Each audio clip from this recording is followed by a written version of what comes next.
Okay, so I just got off the phone with Jeremy again, and I just want to reestablish.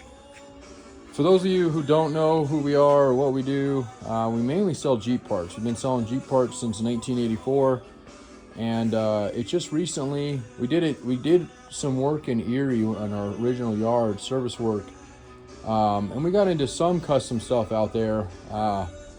With some frame mods and stuff like that. We brought a really talented body guy in, used to own a hot rod shop. It was an amazing guy. We had him for about 2 years before he moved to Louisiana. So, and then we kind of gave it up again. I mean, if you don't have the talent, it really is difficult to do these kind of projects. This one being a very involved project. This is a upside down tub, as you can see. So that's going to look a little weird, but I have plenty of videos that we've already put up on it. And this video is mainly for the customer that owns the Jeep. They shipped us the Jeep in, which is not uncommon. So if you do have a project, just understand that we are a full-time parts yard, and we do service work as kind of a side thing. And we only take a couple big projects on a year. We already have this year's filled and half of next year. So we'll be able to take maybe one more on for next year. But otherwise, it's we'll sell you tubs, frames, and then let you guys do the work. Or I can refer you to body shops or custom shops around, and they can do the rest, and we can ship stuff into them. So there's some advantages for that. I'm starting, it's not what you know, it's who you know kind of thing. But anyway, going on this guy here, so it is a 1970 CJ5, and parts are kind of scattered right now, although today hopefully I'm going to have some of this cleaned up, because I'm going to get this thing over to a blaster and really be able to see what they can do, and for pretty affordable actually. But we got a lot of interior brackets, custom brackets we're making. So this thing, as you probably, if you don't know, no Jeeps, at least in the CJ world of things, came with automatics until 76 is where you start seeing a few of them on the Quadra-Track. But you don't see very many of them on unless, just run of the mill. There are a few out there, but nothing unless somebody's added it. And so one of the main reasons is the rear drive shaft gets a little too short. So you have your engine up here, again, upside down, so keep that in mind. This kind of illustrates where your shifters would come out on a manual, and then your TK sits right around here, and then your axle is right here. So you can kind of visually see that this is a very short drive shaft as is.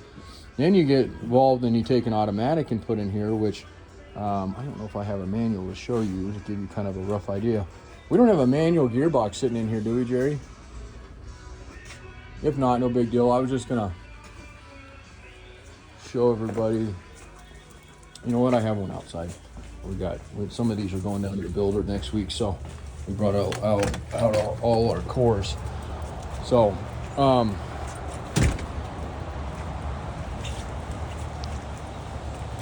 So yeah, I get started going down to the hardware store for Jerry, and now I'm making a video, and then my day's over with later. So let's just take, for example, this guy here. So you have your bell housing, which is actually perfect, because that's a Dauntless bell housing, which is what motor's going in that V6. That's probably what tranny was in it or close to it. This one I got out of a yard out east when I was out there, but so likely a T14 with a Dana 18 transfer case, and that's where your cane shifter for your main transfer case, and then your manual transmission, and then that weird one in the back over there looks like a hooker or something.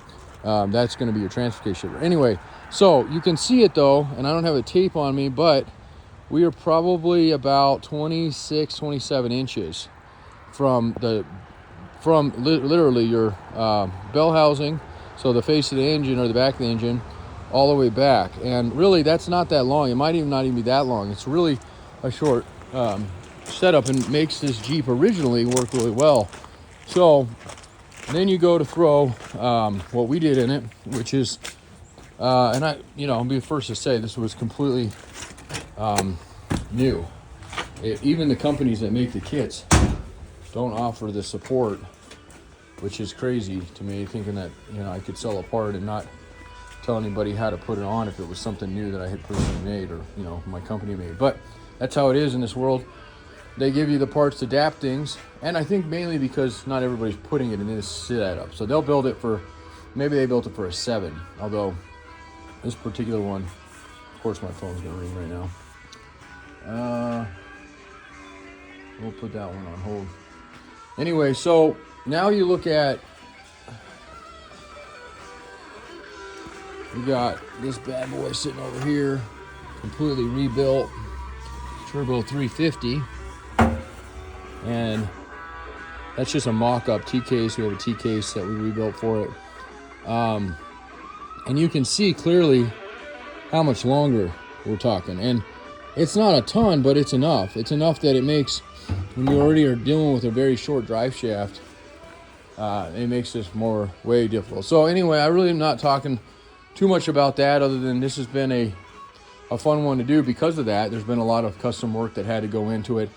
And on top of it, to make it a little bit more, this is actually going to get filled in, this whole thing. So I don't know if we really address this. We're essentially going to make our own and make it like they did in the later CJs, with a closed-in tunnel, and the only thing that will come out here will be the shifter for the 4-wheel drive. Yes, it would have been a million times easier to put a floor shift in for automatic, but customer didn't want it that way, and mainly because it does take away the nostalgia look. This is going to look very clean. These holes and a lot of this stuff here were all things that were already in this tub, so there's a lot of just extra crap that somebody had just kind of hastily drilled into this tub. So I'm going to try to clean all this up, and again, this kind of depends on what the customer wants to do. But you can see there's just a little, you get broken nut certs off here, welded nuts, and these may go away anyway because this is going to get, again, filled in and likely welded in. But we don't want to make it inaccessible. I mean, the whole point of making this the way they did was so you could service some of this stuff. So that might not be something we can weld in. That might be something we have to continue to use these holes, just get them real nice. You can see this one's actually torn out over here and missing a couple through here. This is actually kind of bent up from probably somebody prying on it at one time. You can see they've kind of folded the lips over here. There are a few of them missing there and around. So but point is that the transfer case shifter is still going to come through here like it does factory, but not the transmission, because we ordered a column shift, chrome, real nice one for the customer, and that's a whole nother beast on its own, because in 7071 they had raw steering on them, and they were not a typical GM column, which is what they ended up using for many years, the GM style column. This is kind of what's going back in it. Anyway, we're not on that side of the tub, so it's a little hard to explain all that. But it's not as easy as just, oh, we can just bolt this thing in. The angles are wrong where the column comes through the firewall. Intermediate shafts get goofy.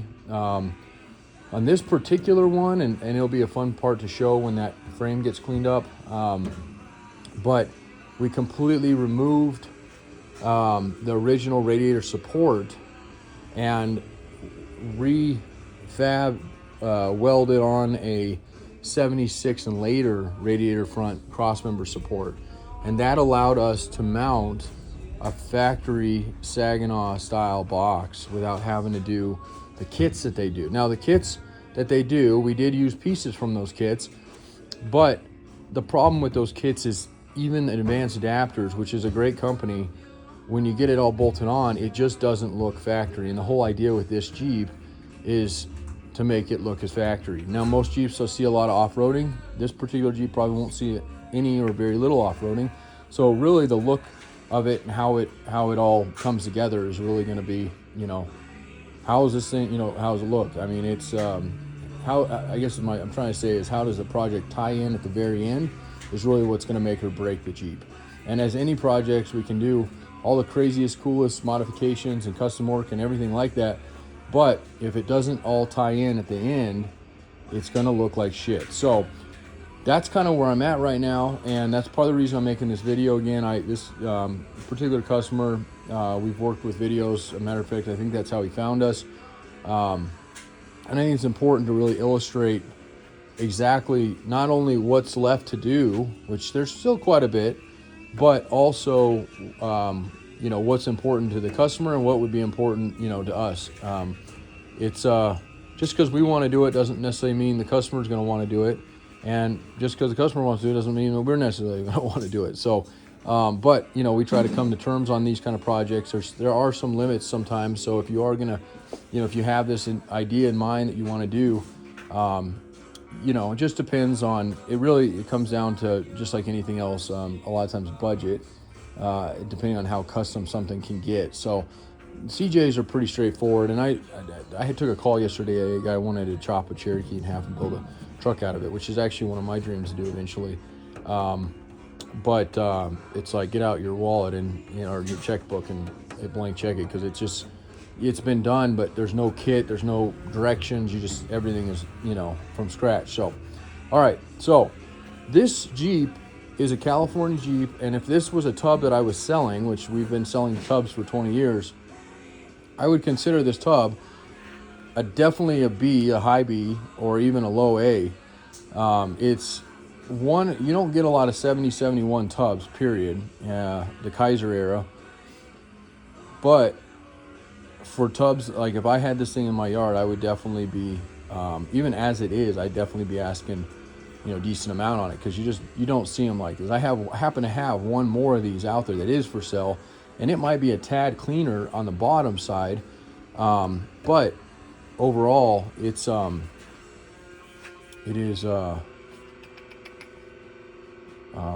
they're both good shape. So sorry, got a brain fart there, but okay. And then while I'm thinking about it, a couple more things down here.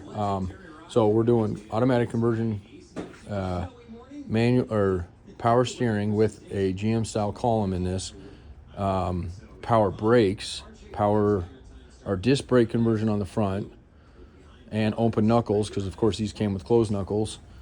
And then, this is actually common and not super hard to do, but then we were taking the fuel tank that was underneath they sit underneath the driver's seat, and putting it on the frame that sits somewhere back here. So, and that's actually all been mocked up and ready to rock. So really we do have all the pieces ready to go. We just need to figure out this last thing, and I'd love to get it out of my garage, at least this space, because it's taking up an entire bay. So there's some motivating factors to at least get it somewhat moving forward again, and that's why I'm making the video. So I appreciate my long rant on everything, but now there is holes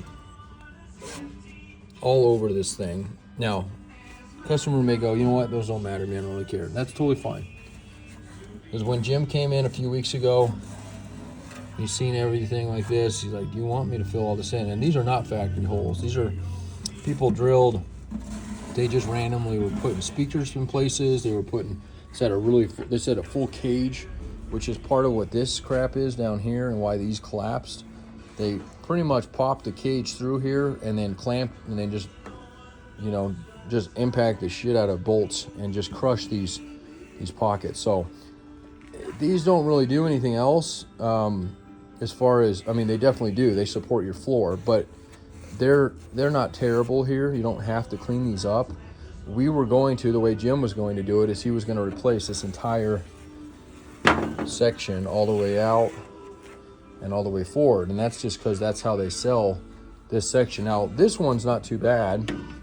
This is all pretty good, actually. This one's crushed down, but probably could be left alone, to be honest with you. This one here has been completely garbled up, and you can see somebody's been in here and repaired it with just weird sheet metal almost.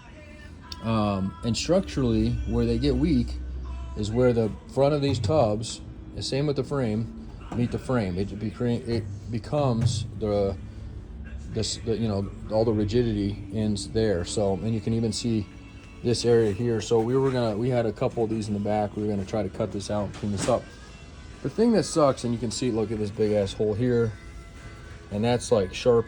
These are sharp edges in here, especially, I mean, this is where your feet go. You ever barefoot cruising along, you don't want to put a toe through this. It's going to cut the shit out of somebody. So this stuff needs to be done, but it may not be important to the customer. We understand that. So the problem with the body work on the bottom of anything is that it's just that. It's the bottom, and it's rarely ever going to be seen until you're doing an oil change on it. When you're doing an oil change or doing anything on the bottom, you're going to be like, wow, it looks amazing under here. But most people aren't going to be crawling underneath this thing and complimenting it like they are going to be on the top side of it. So that's the disadvantage on, I always feel like when you need to repair stuff like this, but it's always hard to put money in places that you can't really, you can definitely, it needs to be done. I mean, look at this. So this here, it's the same, they did a little different just to, probably for the fuel tank that was in this area. And these are the chrome covers.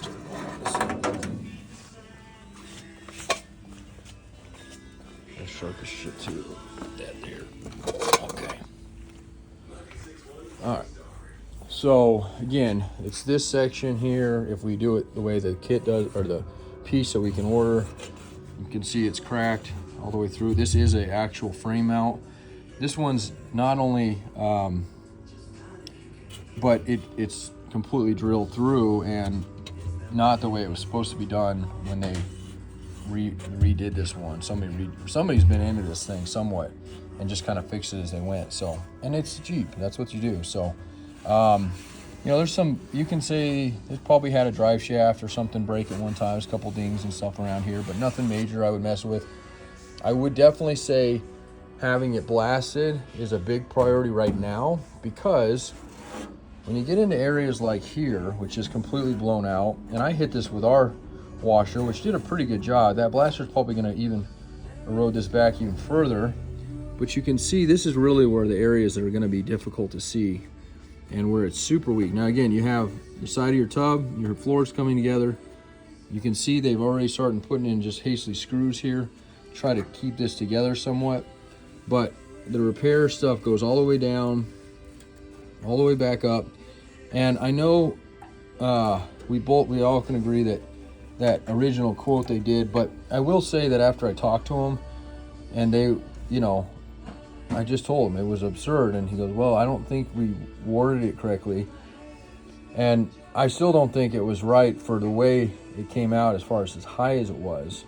I don't think it needs to be that way, and I really think the way to handle shops at this point is to really take it in baby steps with them and just say, okay, let's do this part first, sandblast or soda blast, primer, and then quote us on rust or gem or whatever.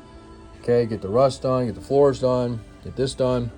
Okay, and then now what's paint gonna cost, or what's this gonna cost? I feel like that's really the way that going forward, you learn and live. So I'll have to do that next time, regardless of what the customer on this particular one does. But again, we're dealing with if you look where I'm at right here, we're at the very front of this Jeep. So about 3 or 4 inches down, that as this comes up, this is going to be very, very important to have strong. We don't want, and it's part of the thing Jim told me the other day, regardless of who does this, this side, whatever, this side cannot be weak at all. Matter of fact, this side has to be reinforced. And the reason is factory, these things came with, this isn't a factory tunnel on this bad boy, I don't think it is. I know it's not the one that came off it. But factory, these came with push-through pedals, meaning they had rods that went down, mechanical linkages, whatnot, okay? When we're talking about hanging pedals, we're talking about literally pedals that hang from the top of the firewall down like a normal pedal does in the newer Jeeps, the CJs, the YJs, TJs, even the JKs. Well, the JK's a little different, but similar. Okay, and that is going to create an inherently weak spot. And I'm upside down anyway. Yep. So this is completely backwards what I was thinking. Remember, it's upside down. I just realized my template. So anyway, this is passenger side, and I sit there looking at the side of this tub, thinking I'm on my driver's side, and realize, wait a minute, where's my pedals going? Anyway, so, which is kind of funny because that side has to be done now, and because of what I'm talking about, and even more so. So that can't be ignored. And this side is, it's got, this side can't be ignored because it's going to have that all over. You're going to look like Fred Flintstone with this thing. So, and so we won't touch too much on this side because it doesn't need to be reinforced, but does need to be repaired. We got repair work here, channels here, rust here. It's coming apart from the tub all the way back here. This is going to continue with road noise, keep separating. My worry is a good tub like this, which is still a solid tub, is going to be worthless in 5 years, because this thing is, if you don't get this in here and fix this, and again, whoever does it, doesn't matter, but somebody's got to get in here and do it. And honestly, if it's that shop or another shop, they so far have only quoted us 8 hours on the rust repair. Now he's going to blast this, and I'm sure he's going to adjust that. He's going to have to. There's no way it's only going to be a day's worth of work. I mean, Jim told me you could have $3 to $5 grand in fixing the bottom of this, and that's, you know, body shops out there are probably going to go, that's cheap compared to how much some of these floors or cabs that we do cost. I mean, sometimes they have to rebuild the whole entire thing. So we have good original sheet metal out there, so we can keep it original.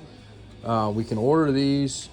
This has got wood in it. This is factory, folks. They literally used wood back in the day.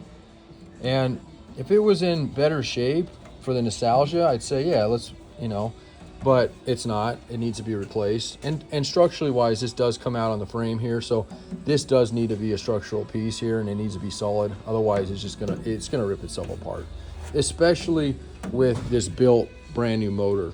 These are very rowdy motors. I don't think people understand what a Buick Dauntless is unless you've ever been in one, and why they blow parts, transmissions, and whatnot out. It ran great before. I mean, it needed, you know, had some low compression, but it still ran. This thing is going to run like a top, and it is going to rip this thing apart. I don't think we gave that enough attention in the beginning. So Jim's thought, and we can get with another shop and see what their thought is, but I think he's got the right idea here, is that this bracing not only needs to be replaced, but we need to beef this stuff up. These are spot welded on. Some of them are already lifting. You can see I'm putting my finger in there. These are absolute chicken shit weld. This has been split already here. This floorboard does need to be replaced. You can see the rust coming here. This is part of the reason, and maybe not completely replaced, but definitely repaired, because there's definitely some good sheet metal here. But this is part of the reason that I want to get this thing blasted. I think it's a waste of money to just go in here and try to, we'll cut this, they'll do this, and then find out, you know, 6 months down the road, hey, they didn't get it all out. I mean, this stuff needs to be completely out. You know, this needs to be fixed. Again, anything structural wise. Okay, so this back lip here is in pretty good shape, but it's got, again, they drilled the shit out of these holes. And these are all structural points. This actual back half, luckily, is really nice. I mean, yes, it's got some holes that need to be filled in, but we're not talking really anything major back here. Okay, now let's go back over to the side I goofed up on. This side is just, take everything I said. So yes, now we're talking all this stuff has to be replaced, and it has to be done right, and it has to be braced better. So factory, when you hang pedals, and that's, you can already see his template. I mean, this is just tacked in here. This will all be finalized, but there's a plate here. There's going to be a plate on the inside, and then there'll be some ribbing. There has to be, because again, those pedals, even on a Jeep that's designed with hanging pedals, especially on the Jeep CJs, and even on your later Cherokees, we see it sometimes, whatnot, the pedals provide enough tension at a pivotal point that as you push in and push out, especially on the clutch, that, you know, well, this doesn't have a clutch, but the brake or whatnot, and that is an advantage. Matter of fact, let me go back real quick and say, as much of a pain in the ass the automatic stuff is to do on this thing, the pedal assembly, it makes 100% easier, because we don't have to worry about this gigantic clutch or super stiff clutch that somebody's going to be just wailing on to shift this thing. And, you know, we can take that into account and still reinforce this, but not have to reinforce it that it had a manual in it. So this will get replaced if, you know, again, we do what we were going to do and all this stuff. And I think it'll cost us more to do that here. Again, because of the situation we have with Jim, even though he's cheaper and he doesn't charge us as much as anybody else would, but he takes 10 times longer, and time is money. And that's what we're experiencing right now. So, but all this is going to be, again, this is all just kind of mocked up here, but this is all going to go away, and this is all going to be custom built here. It has to be, otherwise it's going to, again, it's going to function the way we talked about, but it's just going to look like horse shit. So And as far as the outside, the paint, the firewall, I mean, we can, do what we said. We can spray that easily, and you guys can paint it out there. I don't have any interest in painting this thing myself, at least on the outside. We don't have a booth. I think it would make it look, and you'd have to redo it and sand it down. But if you want to have a local shop do it, that's fine. Honestly, if you want us just to get this stuff done, I would still highly recommend blasting the tub, epoxy primer in it, at least on, the upside, and then letting them line this. Now, that quote earlier they gave me, they did not have liner built into that because they need to fix the rust first on it, or we need to fix the rust. Somebody's got to fix the rust on it. Somebody's got to structurally give this. So we've got all the fun things done, and yes, that's where a lot of the money went. Automatic transmission build, Buick Dauntless build, custom drive shafts. I mean, you name it, it's in there. And that is the fun side of these projects. But now we're at this other side of it, and the more I think about it, the more I think that this is where we either are, get everything back together, because it literally is like Legos. We can reassemble everything and ship it, and let somebody else do everything in here, and hope they can kind of envision what Jim had in mind with some of this stuff, or just let's finish it off. So anyway, I'm gonna upload this. If anybody has any questions, comments, I'm about to pee my pants, so give me a holler. But so I gotta run, but 303-666-9020, partsbreakers.com, and we'll continue to do these videos. This will probably be one of the more elaborate ones we do over the years, but we've blueprinted out everything, so we could probably even put out a kit eventually, but we'll see about that. Jim's high hopes on that guy. It just it's so involved that you'd almost have to be holding somebody's hand, I feel like, the whole time you do it, because there's just that automatic makes it one of a kind. So all right, thanks guys.